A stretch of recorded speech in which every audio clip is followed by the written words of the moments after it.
Hello students, class 10th is the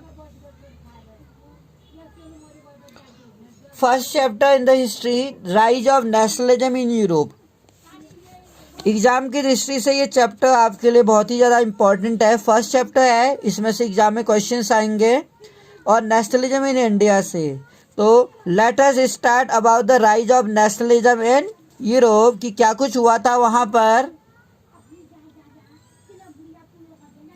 इन 1848, अगर हम 1848 की बात करें, एक फ्रेंच कलाकार था, बहुत ही फेमस कलाकार था फ्रांस का, जिसका नाम फ्रेडरिक सरियू था। बहुत ही फेमस था वो। इसने क्या किया, prepared a series of 4 print visualising his dream of a world made up of democratic and social republic as he called them. उसने 4 चित्रों की एक श्रृंखला बनाई थी, 4 चित्र बनाए उसने, और इसमें अब सपनों का एक संसार रचा, एक अपने सपनों का संसार बनाया उसने, world map of democratic and socialist Republic. और एक ऐसा संसार था वो, उसके शब्दों में जनतांत्रिक और सामाजिक गणतंत्र, यानी कि डेमोक्रेटिक हुआ प्रजातांत्रिक और सोशलिक रिपब्लिक था सामाजिक गणतंत्र से मिला हुआ था।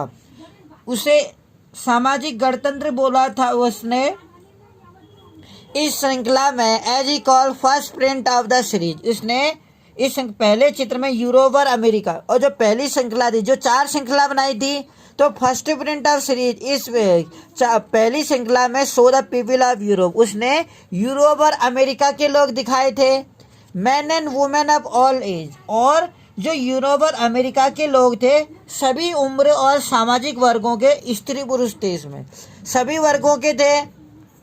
और मार्चिंग ए लॉन्ग ट्रेन, जो एक लंबी कतार बनाए हुए थे, और offering homage to the Statue of Liberty, और स्वतंत्रता की प्रतिमा, जो एक स्टैच्यू ऑफ लिबर्टी थी, इतनी लंबी जो कतार दिख रही है, वो इस जो स्टैच्यू ऑफ लिबर्टी यहाँ पर है, इसको क्या दे रहे हैं, ये पूरी भीड़ इसको श्रद्धांजलि देने के लिए आई है।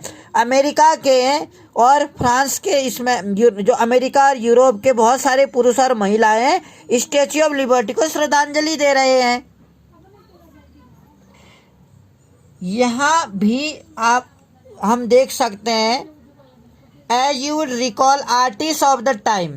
अगर हम आर्टिस्ट को देखें, फ्रांसीसी क्रांति के दौरान जब फ्रेंच रिवॉल्यूशन हुई थी 1789 में, personified liberty a female figure, तो उस समय भी स्वतंत्रता को महिला का रूप प्रदान किया गया, यानी कि स्वतंत्रता में महिलाओं को फिगर मान लिया गया। Here can you recognise the torch of enlightenment, क्या आप ये कह रहा है यहाँ पर, here you can recognise the torch of enlightenment, यहाँ भी हम ज्ञानोदय की मसाल को पहचान सकते हैं। जो टॉर्च ऑफ इनलाइटमेंट है, प्रकाश, टॉर्च के प्रकाश को हम पहचान सकते हैं, ज्ञान के प्रकाश को पहचान सकते हैं। सी बियर इन वन हैंड, वो क्या करते हैं, एक हाथ में मसाल है और दूसरे हाथ में charter of rights of man, मनुष्य के अधिकारों का घोषणा पत्र है।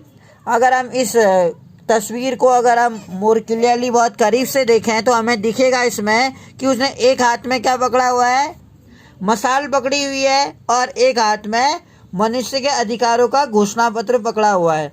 On the earth in the foreground of image, अगर हम बात करें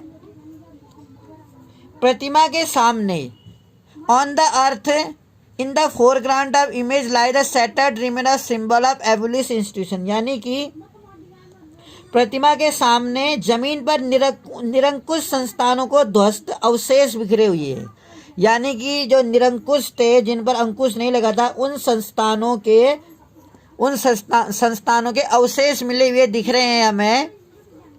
एब्सोल्यूटिस्ट, जो निरंकुश थे, एब्सोल्यूटिस्ट मतलब होता है जो निरंकुश होते हैं, उनको हम एब्सोल्यूटिस्ट बोलते हैं, उनके अवशेष दिख रहे हैं इन सरयू यूटोपिया। और इसी तरह से जो सरयू का जो कल्पना वाला संसार था, यूटोपिया का एक विजन जो था, दुनिया के लोग अलग राष्ट्रों के समूह में बटे हुए थे, यानी कि जो सरयू का एक काल्पनिक संसार यानी कि एक अच्छे समाज का जो एक विजन था, जो दृष्टिकोण था सरयू का, वो पीपल ऑफ द वर्ल्ड, अलग अलग संसार के जो लोग थे, अलग अलग राष्ट्रों के समूह में बटे थे, जिनकी पहचान अगर हमें करनी है, people of the world are group at distance nation, अलग अलग राष्ट्रों के लोग थे, आइडेंटिफाइड दो दियर फ्लैग, हम उसको कैसे पहचानते हैं, फ्लैग झंडों से और नेशनल कॉस्ट्यूम से हम उसे पहचानते हैं। हम उसे कपड़ों और राष्ट्रीय पोशाक से पहचान सकते हैं अलग अलग राष्ट्रों के लोगों को,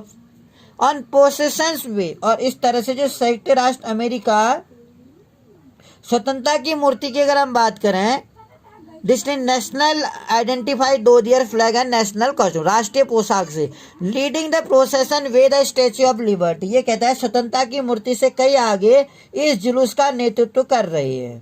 संयुक्त राज्य अमेरिका की अगर हम बात करें, the United State of Switzerland which by the time were already national state, जिसमें क्या था, फ्रांस जो क्रांतिकारी तिरंगे से पहचाना जाता था, हम जानते हैं फ्रांस के बारे में, जो अपने तिरंगे झंडे से पहचाना जाता था। और इसी तरीके से स्विट्जरलैंड जो था, प्रतिमा के जो पास अगर हम देखें, अभी अभी पहुंचा है कह रहा है ये France, independently the revolutionary tricolours, identifiable revolutionary tricolours जो है अभी अभी पहुंचा है वो झंडे के पास, and just reach the statue, she is followed by the people of Germany, वो किसके द्वारा फॉलो किया जा रहा है, जर्मनी के लोग हैं, पहले फ्रांस के लोग हैं, उसके पीछे जर्मनी के लोग हैं, जो काला लाल और सुनहरा झंडा थामा है उन्होंने। हमें दिखाई देता है कि जो पीपल ऑफ जर्मनी थे, जर्मनी के जो लोग थे बियरिंग, उन्होंने क्या किया था, काला लाल और सुनहरा झंडा थामा हुआ।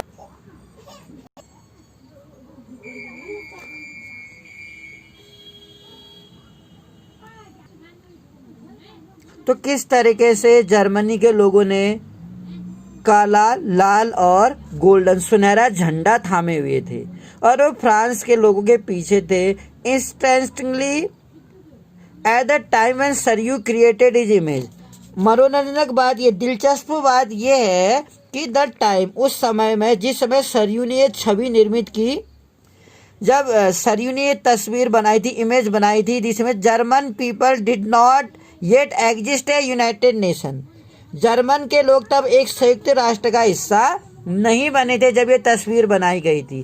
The flag the carries expression of label, और जो झंडा वे थामे हुए हैं जर्मन के लोग, वे 1848 की उदारवादी उम्मीदों की अभिव्यक्ति है, यानी कि 1848 के यूनिफाइड जर्मनी के तब के अभिव्यक्ति को दर्शाता है, 1848 के टाइम की उदारवादी उम्मीदों को दर्शाता है। और जर्मन स्पीकिंग जो प्रिंसिपलिस्ट थे, जो हम कह सकते हैं जर्मन भाषी रियासतें जो हैं, प्रिंसिपलिटीज हैं जो German speaking, into nation state under a democratic constitution, यानी कि एक प्रजातांत्रिक संविधान के अंदर ये राष्ट्र राज्य में गठित करने की चाह थी। नेशन स्टेट के रूप में एक डेमोक्रेटिक कॉन्स्टिट्यूशन, एक प्रजातांत्रिक संविधान के अंतर्गत एक राज्य को गठन करना चाहते थे वो, फॉलोइंग द जर्मन पीपल। और इस तरीके से जर्मन लोगों के बाद German people following the German people are the people of Australia, यानी कि जर्मन लोगों के बाद ऑस्ट्रिया के लोग हैं। The Kingdom of Two Sicilies, दो हम कह सकते हैं दो सिसिलियों की राजशाही, और जिसमें लॉम्बार्डी है, पोलैंड है, इंग्लैंड है, आयरलैंड है, हंगरी है और रशिया भी है, यानी वो लोग भी इनके पीछे पीछे हैं उन देशों के ऊपर। और फ्रॉम द हेवंस, अगर हम ऊपर से देखें इस तस्वीर को, अगर हम इस तस्वीर को देखना चाहेंगे, जिसमें हम देख रहे हैं इस तस्वीर में ऊपर से हमें कौन दिख रहा है, जीसस क्राइस्ट, आसमान से हमें जीसस क्राइस्ट दिख रहे हैं, संत दिख रहे हैं, संत भी है इसमें और फरिश्ते हैं, एंजल्स वगैरह दिख रहे हैं, इस दृश्य पर अपनी नजरें जमाए हुए हैं। जीसस क्राइस्ट आसमान से देख रहे हैं। चित्रकार ने जो इसका इस्तेमाल क्यों किया होगा? क्योंकि वो दुनिया में एक भाईचारे के रूप में एक प्रतीक को, देखो हर देश के लोग अपने अपने देश का झंडा लेके, पुरुष और महिलाएं कैसे कतारों में खड़े हुए हैं, एक यूनिफिकेशन चाह रहे हैं देश का, अपने अपने देश का।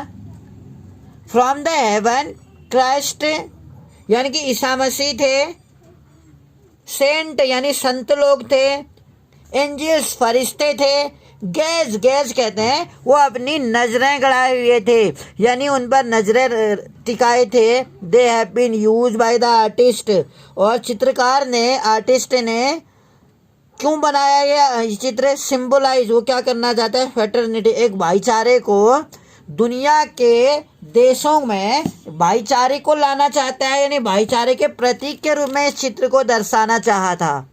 The chapter will deal with many of the issue, और इस चैप्टर में हम ऐसे कई सारे मुद्दों को विजुलाइज करेंगे बाय सरयू। सरयू ने ये चित्र बनाया था, आप याद रखिएगा, फ्रेडरिक सरयू के द्वारा ये चित्र बनाया गया है, और जो एक बहुत बड़ा मैसेज देता है समाज को ड्यूरिंग द 19th सेंचुरी। अगर हम 19th सेंचुरी की बात करें, उस समय जो नेशनलिज्म था, राष्ट्रवाद था, एज ए फोर्स, वह ऐसी ताकत बन चुका था which brought about sweeping change in political and mental world of Europe. तो एक राष्ट्रवाद एक ऐसी ताकत के रूप में उभर गया था जो क्या कर सकता था, जिन्हें यूरोप के राजनीतिक, जो यूरोप का राजनीतिक और हम कह सकते हैं मानसिक जगत में बहुत ज़्यादा परिवर्तन लेके आया। चेंजेज, स्वीपिंग चेंजेज लोगों के जीवन में राजनीतिक और मानसिक बदलाव आए थे।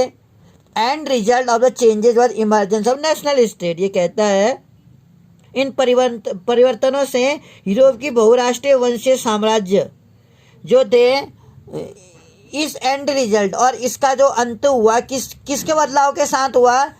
जो नेशनल स्टेट थे उनके साथ। यानी कि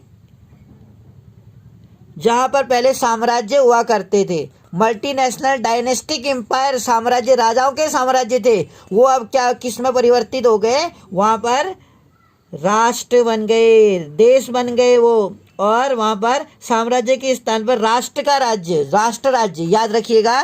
यानी साम्राज्य जो राजा के साम्राज्य के वंशज के स्थान में राजा की पावर हट गई, उसके स्थान पे राष्ट्र राज्य में परिवर्तन हो गया।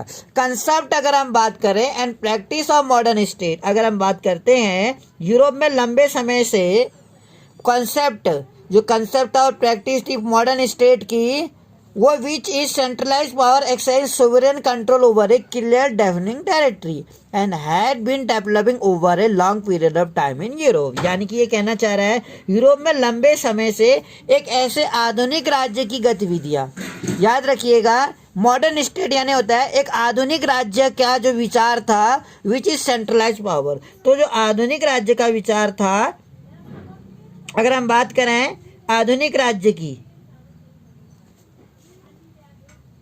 यूरोप में लंबे समय से आधुनिक राज्य की गतिविधियों पर विचार विकसित हो रहे थे। मॉडर्न स्टेट के जो विचार थे आधुनिक राज्य के लिए, सोवरिजन के लिए, जिसमें स्पष्ट रूप से परिभाषित जो पावर एक्सरसाइज सोवरिजन कंट्रोल यानी संप्रभु एक केंद्रीय शक्ति थी एक देश में, यानी एक राज्य जो पावरफुल राज करे उसको हम सोवरेन कंट्रोल थे एंड क्लियरली डिफाइन, जो टेरिटरी में हम डिफाइन करते हैं। एक टेरिटरी में हम क्या कहते हैं, सोवरेन कंट्रोल, संप्रभु को प्रेफरेंस देते हैं। और had been developing over long period, और ऐसा कब से हो रहा था? बहुत लंबे समय से यूरोप में चल रहा था। बट ए नेशनल स्टेट, लेकिन अगर हम राष्ट्र राज्य की बात करें, राष्ट्र राज्य में न केवल उसके शासक बल्कि उसके अधिकांश नागरिकों में एक साझा पहचान का भाव था।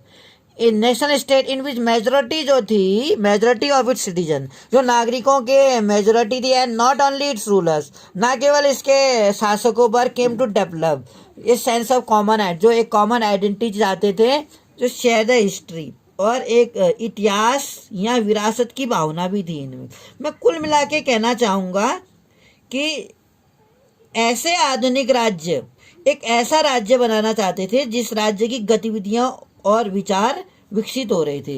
यानी कि राज्य की गतिविधियां हम दे सकते हैं कि कंसेप्ट ऑफ मॉडर्न स्टेट की क्या थे, कंसेप्ट था, उसकी गतिविधियां हैं और इसके जो विचार हैं, कंसेप्ट हैं, practice of morning which centralise power excise sovereign control, जो क्या करता है पावर को सेंट्रलाइज करते हैं, यानी एक केंद्रीय शक्ति हो, देश में एक चलाने के लिए केंद्रीय शक्ति हो।